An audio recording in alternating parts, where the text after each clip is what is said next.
Yeah. Some people don't often talk about this or bring this up, but what was your self-care like during all this? It's very easy to talk about what people do, what they're going after, their work, they're studying, but we're not machines. And like, did you take time? Were you able to take time out for yourself?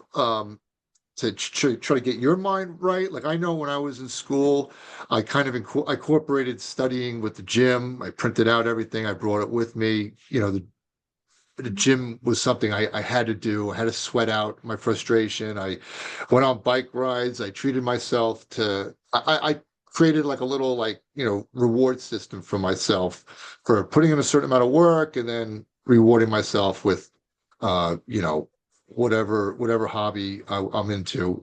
Did you do anything like that or no To an time? extent, to an extent, I try to make some time. Like I think for my work family, we would at least try to like, hang out together or just like spend time together, or my own best friends. Yeah. We would so a lot of the times, like we if we can't see each other, we would make video messages to each other. So as we were driving to work or driving home from school, whatever it is, we'll make video messages and just update each other in our days or vent about something. So there was an outlet. So if I was having a bad day, I'll make a video message and send it to them if I can't speak to them at that point. So they were that great resource, absolutely amazing friends that I Mhm. have. And my husband's partner in the PD, his wife is also a great resource because I'm army wife, but I'm also a police officer wife.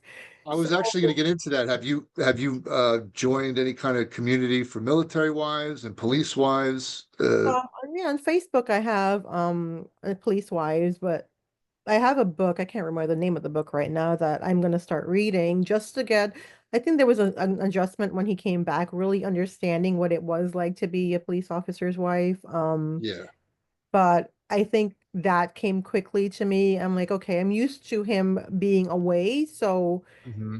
when he had an arrest or anything and he's gone for like a whole 48 hours or he has to go Yeah. for overtime and the disappointment of not seeing him. So, as much as the beginning it was difficult, I think as time we really like talked about it, the communication is the key, honestly. Like Yeah. I just know how to read my husband. If he's having a bad day, I know how to talk to him. I know when I have to leave him alone and let him be. I know when he doesn't want to talk to some about something.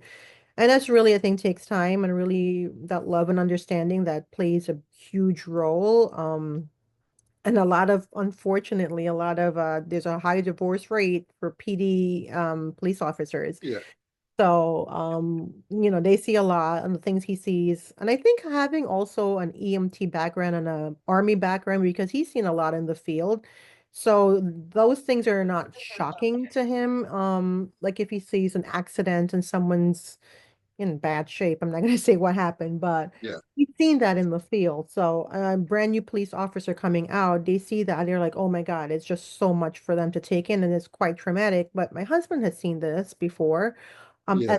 as it is traumatic, he knows how to deal with it or handle it. So, and then Yeah. he'll You're come getting it home from, with it. I'm sorry, what are you saying? Sorry, it's the And we can delay. come home and we talk about it because we both have that medical background or whatever. I'm a good listener. I'm like, sometimes I don't need to say anything. He'll just vent it out and then he's good. So, Because you're getting from, it's like a double-edged sword. Like he's not a teacher or something, be going into the reserves and deploying. He comes back home and now it's a more of a 9 to 5 job. He's a police officer. So yeah. just that alone, Hmm. uh, and in New York City. So Right. um, yeah, like you said, there's an arrest, something happens, he's away for 48 hours. And you're a And it's nurse. been That's now tough. also not easy from him. You're gonna have Right. days you're gonna come home and you just don't want to talk about something or Oh, yeah. something's affecting you. Yep. So It yeah, was the first year he came back after deployment. It was just a readjustment. So, and then we sat and talked. He's like, the things I've seen, the things I've done, everything, like coming back and just coming back into society again when you were away for that year and just having that regimented, like you wake up at a certain yeah, time, this is your job, this is what you're doing, and you come back to normal society. So it was an adjustment for him. And he was able to get some help to just talk it through. And I think that also helped our relationship because mhm, he came back and there was a disconnect and that I couldn't understand it. And you talked about resentment earlier. And I'm like, what is going on? I thought he was supposed to be happy to come back. And Right. then I fully understood the whole picture, what was going on. And I'm like, okay, okay. Yeah, and luckily we live in a time now where it's okay to talk about certain things. I Yeah. feel like back in the day it was like, don't say anything, but of course you take it out on everybody. Right. Your Exactly. kids or you're just Yeah. screaming, so I'm glad that there's healthier habits. Yeah, I'm glad we live in a time where talking about things is more acceptable. I just did a podcast with my buddy who's deployed 4 times, three Wow. times to combat, and he's talked it out, and he's very happy with what the Well, VA good. provided for him.